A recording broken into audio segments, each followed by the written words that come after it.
Hello, it's Rebecca here from Precious Pages Papercraft, and today I'm sharing a layout for Peartree Cutfiles. Therefore, this video does class as an advertisement. Today for my layout I'm using the new Autumn Frames cut file. Now this was part of the October release which launched last weekend, so it's already available in the store if you'd like to get it yourself. It's available as either a digital download or a pre-cut cut file if you don't have your own machine. So as you can see, it's made up of 4 different frames. I've decided to cut them on black cardstock for this one. I'm not sure why. Something about the autumnal colours I'm planning to use, I was more comfortable using black cardstock than white for my cut files. So we went with black. So I've used 2 of them to frame my photos. They're of my little boy. Now they're from last October. He was doing a monthly class at the time called Nature Tots, so I've got lots of photos that are perfect to scrap for autumn. So I've used 2 for those frames, and the other 2 frames I'm going to use this Pink Fresh Studio paper. This is from the new Days of Splendour collection, and it's called Totally Splendid. So I'm going to use, as you can see there, 2 of the rectangle sections to back the other 2 frames. So I've got 2 frames portrait and 2 frames landscape, and these 2 I decided to link together, just have them overlapping slightly in the middle, and then I'm just going to cut around them. So now I've got all 4 of my frames, or the centre of my frames, backed. I was just trying to fiddle about with my placement and decide, because I linked the 2 landscape ones, I wasn't sure if to try and link all 4 of them together and have them overlapping, stuck together as one piece, or to keep my photos separate. So I just had a bit of a play, but was struggling to make the decision, so I thought I'd move on to my background. For this layout I have pre-prepped my white cardstock with gesso. I've used the Dina Wakley clear gesso for this. I just did it off camera because it takes a while to dry. I try not to use my heat gun on gesso because I do find it warps my page a lot. But I'm a bit hit and miss with gesso. Sometimes I like it, sometimes I don't. For today's layout I wanted to use a lot of water and try and channel my inner Missy Widden. And create a lovely sort of colour washed background. So I've gone with the gesso. I'm not a massive fan of it at all times because I do find sometimes it dulls down the colour. So inks that are really bright and vivid come out a lot paler if I use gesso, and I'm not always a fan of the effect. But like I said, I wanted a colour wash background today, so I've gone with the gesso. And I'm using distress inks for this. I've got 4 different shades. So the first one I applied was the green, the smaller one, and that's called Peeled Paint. I just used a packaging technique and I've added a lot of water to my background. As you can see, it's starting to pool. Then I've come in with Chipped Sapphire, which is this dark navy blue colour. I've gone over that, and I just add more water here and there and just move the page, trying to manipulate where the colour's going. I want quite a large area in the middle because I know that a lot of it is going to get covered up by my frames and embellishments. So I just keep working on the layers, and for this I do use my heat gun in between just to dry it off before adding the next colour so it doesn't become too muddy. I think I go back in with the peeled paint and then come in again with Stormy Sky, which is kind of a lighter shade of blue, a bit lighter than navy. And I just keep working at it, bringing my paintbrush here and there, adding more water, just trying to move the paint around to where I want it, and drying it in between. You can see my page is starting to warp slightly. By the end of it, it's warped quite badly, so I do have to do something about that. So then once I'm happy with the background, I come in with some splatters. So I've got peeled paint. I also added a bit of crushed olive in there somewhere. By the end, I was just mixing and matching. So in all, I've used peeled paint, crushed olive, which are both greens, and Chipped Sapphire and Stormy Sky. I'm just finishing off with some splatters, and then I dry them off with my heat gun before bringing my frames back in and adding my embellishments. So now my background's dry and I'm happy with it, I'm going to come back in with my cut file and just decide on my placement and then work on backing the other elements of the cut file. You'll have to excuse me today, I've got a bit of a cold. My little boy started preschool 3 weeks ago. We've just hit week 4 as I'm doing this voiceover, and he's kindly passed his cold to me. So not only do I have a sniffly nose, but I also have a sore throat. So bear with me, I do apologise. Hopefully we'll make it to the end. I do have to keep pausing my voiceover to cough, splatter, and blow my nose and drink my tea. So I'm just working now on backing the autumn elements in the corners of my frames. For the pumpkin, I've used an orange paper by Echo Park called Cool Breeze. That's from their Happy Fall collection. And the other 3 elements, the toadstool, the acorn and the leaf, I've used the same Pink Fresh Studio Days of Splendour paper that I used for the 2 landscape frames. So that's the Totally Splendid. It's got loads of different colours in it, so just used little bits here and there to back those elements.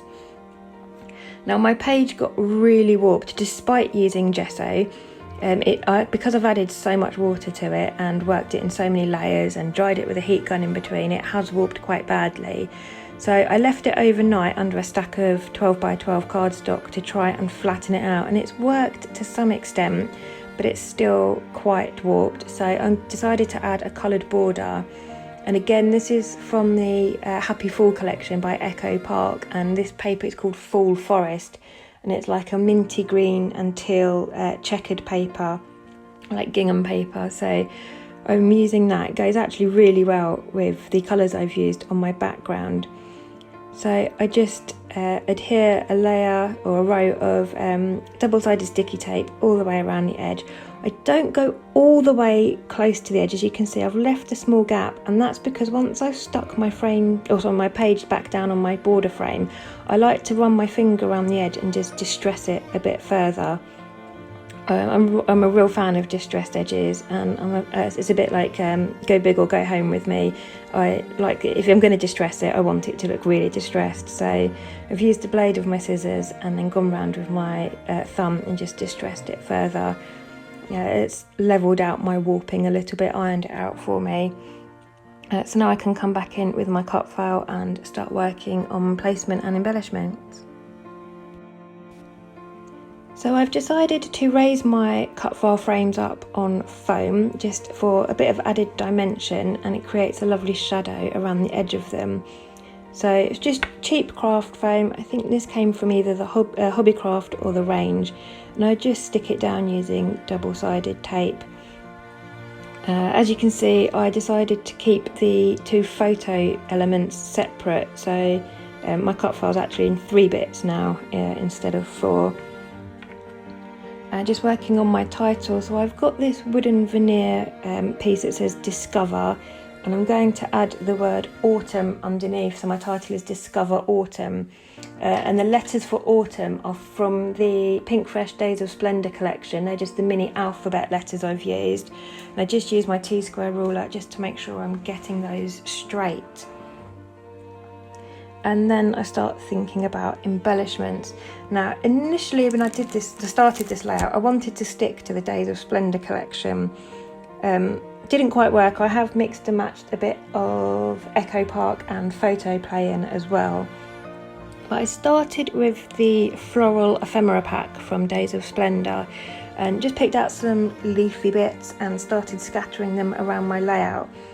I wasn't entirely happy with it though, and I think upon reflection, looking back at it, it's because some of the elements in the ephemera pack have a white border on them and some of them don't.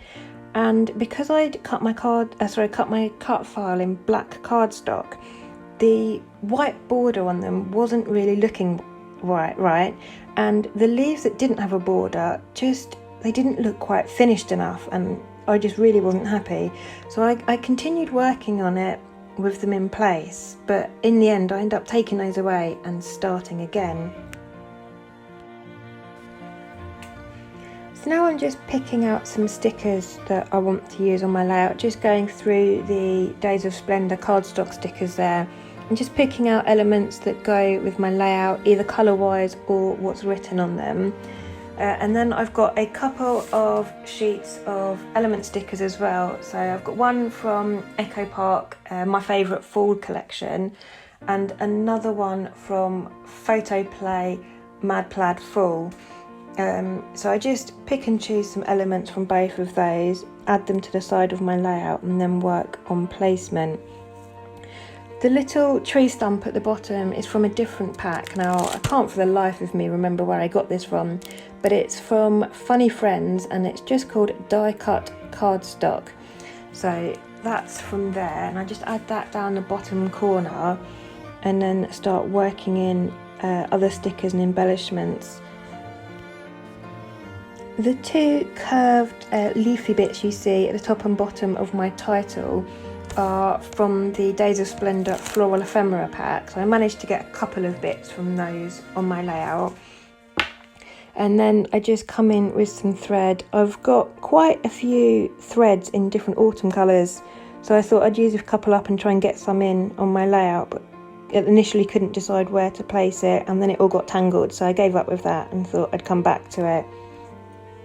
And I just start working on these two, the landscape frames that are looking a bit bare at the moment.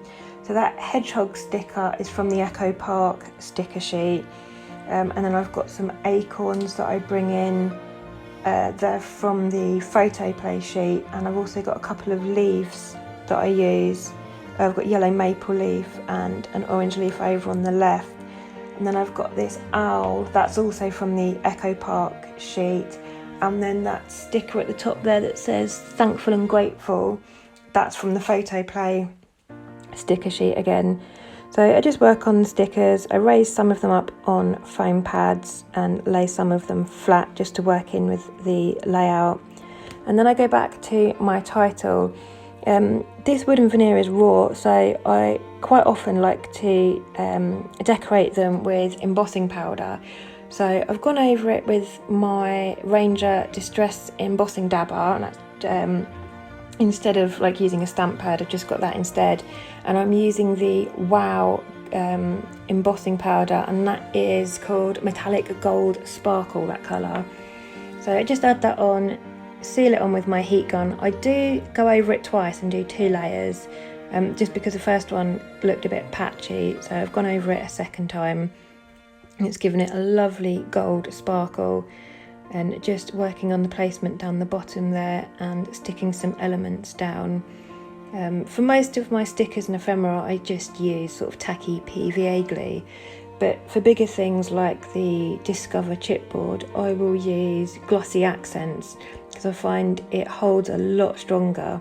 It takes a little longer to dry, but once it is dried, it is sort of dried for life. That you'd be very hard pushed to get it back off. So it does hold in albums for quite some time. So I do like to use that for the bigger elements on the page. Coming back in now with my thread after the first lot ended up in the bin because it got knotted. So I've added some brown thread on the right hand side there under the sticker that says time well spent, and I've just raised the edge of that up on a foam pad just so that it's not too flat. And then I'm coming in with these Bramble Fox perspectives. Now I love these. I ordered 3 packs of the leaves. I've got 2 different packs, I ordered 3 in total. So I've got some acorns down the bottom there and just a couple of leaves I'm adding in. Now this one here I'm working with, on one side is a lovely shimmery gold, and it goes really well with the layout, and it also ties in the gold because I've used gold for my title piece, the Discover, so I wanted to add some more gold to the layout. So again with acrylic perspectives I use glossy accents to stick those down because it holds really well. The Bramble Fox perspectives come with a little protective sticker sheet on either side of them. So just peel that off and stick it down. And these acorns, you can't really see it at this point. They've got some lovely detail scratched into them. They do look really realistic. So I've added a couple of those on the layout as well. And then just coming in with a bit of orange thread. There wasn't a lot of orange up in the top left corner there. So I've added some thread, again channeling my inner Missy, just to bring some orange up to that top corner. And then I decided I needed a bit more gold on the layout because my title was so very gold and sparkly. I just wanted to sprinkle a bit more gold around. So these beautiful leaf stickers are from Jen Hadfield's The Avenue collection. So just sprinkle a few of those around and then add my journaling. I'm using that top left frame for my journaling. Just draw the lines in pencil and then add my journaling in off camera. So there we go, journaling done. I just use a pencil to draw my lines, write my journaling in black pen and then just rub the lines out after. And then I decided there was a bit of a blank white space at the bottom there that I didn't really like. So I come back in with some yellow thread and a chipboard flare from the Days of Splendour collection in green. Just also brings a bit more green down to the bottom of the layout, just balances it out nicely, so I'm much more happier with that. And then I finished my layout off with some gold paint splatters. This is just a gold acrylic paint that I water down, cover my photos up and my journaling so that I don't get splatters on them. Just add gold around the edge of the layout and that's me done. Thank you very much for joining me today. Please do head over to peartreecutfiles.co.uk. The October release is now live in the store and it's full of beautiful autumn and also, being October, Halloween cut files. It's my favourite time of the year, so I'm super excited to be working with them all this month. And as I said, they are available as either digital downloads or pre-cut files if you don't have your own cutting machine. So please do have a look. Please remember to like and subscribe, and if you'd like to follow me on Instagram, I'm at Precious Pages Papercraft. So thanks very much and I'll see you next time. Bye!